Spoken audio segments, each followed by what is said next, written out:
Lethbridge Park Public School is located in a fairly low socio-economic area. Coming into the city, crossing the Harbour Bridge and then actually seeing a live production is something that most of them haven't done before.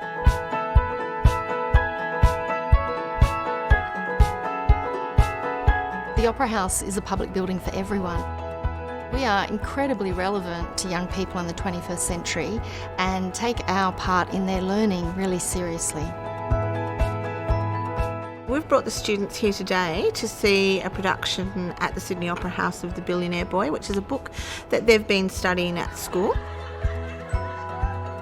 There are multiple layers of learning. It's not just isolated into one area.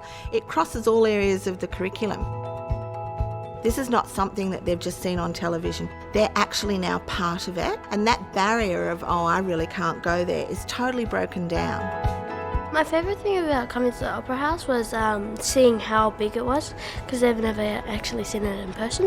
It feels pretty cool because, like, on the news, how they say the Opera House and the Harbour Bridge. Well, I'm in the Opera House right now. It really heartens me when a young person says, "Oh, I think I could do this." It makes a world of difference to what we're trying to do as educators. All of a sudden, their world is so much bigger than what they realised it was before. Yeah, after the play of all the amazing actors, I want to be just like them because my friends have told me that I'm funny and I could probably use that in my acting career. It's really about the beginning of a relationship with a cultural institution, a city, and with art. And that's what we're looking for, because we want to make absolutely anything possible.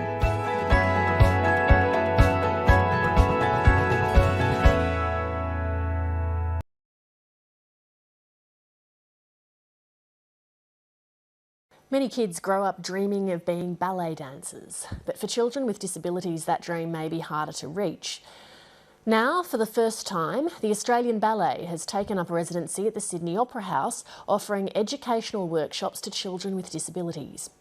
Monique Shafter met lots of keen dancers, including 8-year-old Chloe Saxby. So today we're going to take part in a warm-up. That's the first thing that dancers do every morning. We're going to warm up our head first. So head from one side to the other side, one side and down. And now shake as high as you can. Shake those hands. Shake them.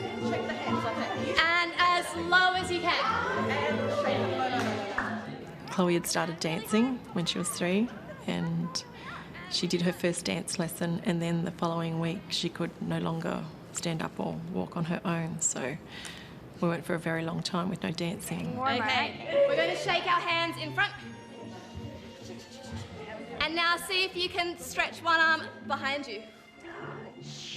This particular workshop is aimed at children with additional needs, and they come and they take part in the warm-up, they look at the costumes, they take part in a cool down, and they get to be all the characters like the lilac fairy or the cat or the bluebird, so they get a real sense of the performance. I love ballet.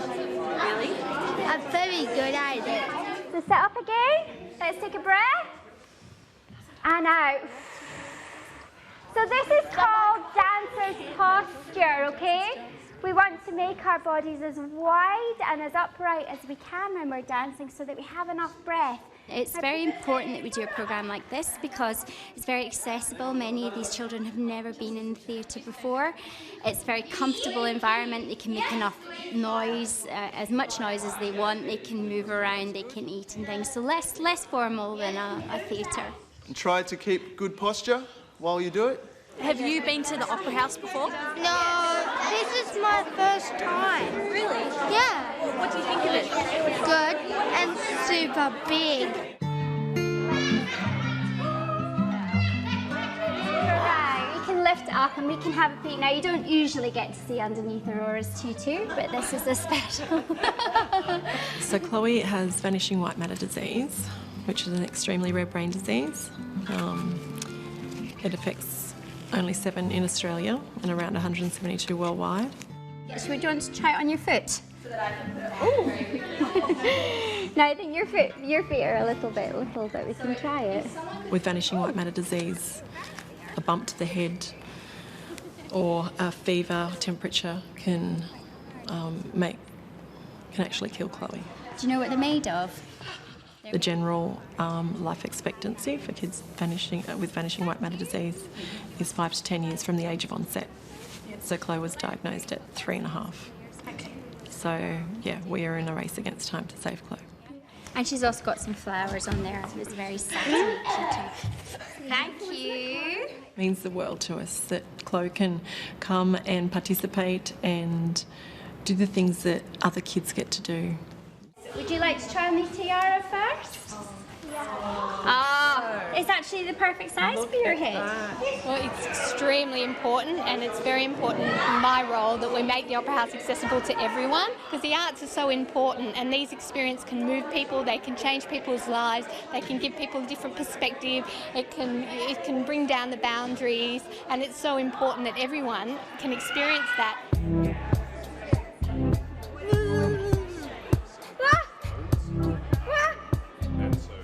One of the really cool zones is the rehearsal studio, and we've got our virtual reality headsets here today. What could you see?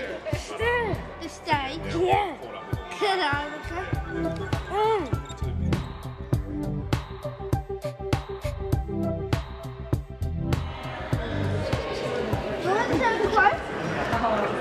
What could you see? What are you looking at? What did you see? Being able to bring the ballet to these students in the ways that we have has been really beneficial to give these students an experience that they probably wouldn't have otherwise been able to have.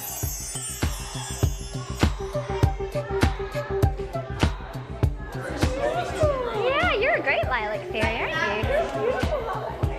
So you can pull me if you want to be in charge of where you go. We're putting them in the role of dancers, choreographers. We're informing them about the designers. These are roles that these children can take up should they wish to be. And we hope that these are our future dancers and choreographers that are coming to visit us. Now it's time to see the performance of the Sleeping Beauty. Sit quietly, enjoy the show. Now, our story begins.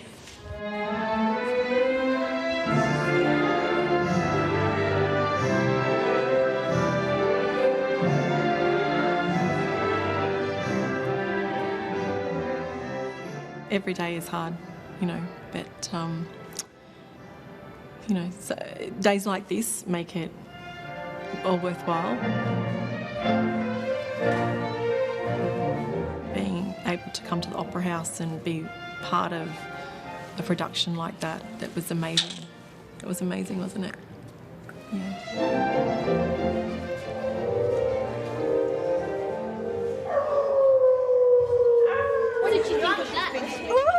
Was that cool? Yeah. Yeah. Do you like dancing? Yes. Yeah? Would you like to be a dancer? Yeah.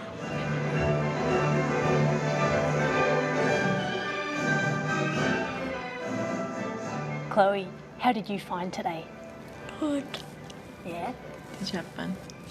What was the best part? And the best part, I love the princesses.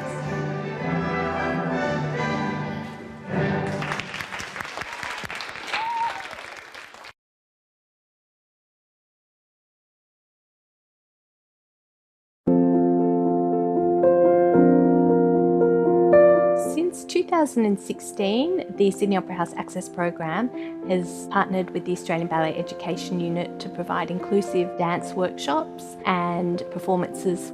This year, we've expanded that partnership with LifeStart, who works with young people with disability who the program is targeting. This year we're piloting True Grit, which is an extension of this Access program and is really focused on providing an opportunity for 17 to 25-year-olds with learning and physical challenges to have a safe and supportive and empowering experience of dance and the arts. True Grit is really focused on sort of mentoring these young creatives so that they can be the voices and the creative practitioners of the future. So LifeStart provide therapy and other supports to children and young people aged 0 to 24 years who live with a disability. Due to multiple lockdowns, we decided to pivot and make it an online program. moving it online. There's a lot of energy that was thrown into that, and it's turned out really well. Everyone's really enjoyed connecting with each other online. Everyone's a little bit more familiar with that. And we've had people from far and wide be able to join now, which is great. My name is Matilda Louise Thompson. I am 19 years old. I'm Tyler. I'm 21. I have lots of friends here on True Grit. I like dancing. I like to grit dancing my friends. Dancing is my passion. I can't stop dancing.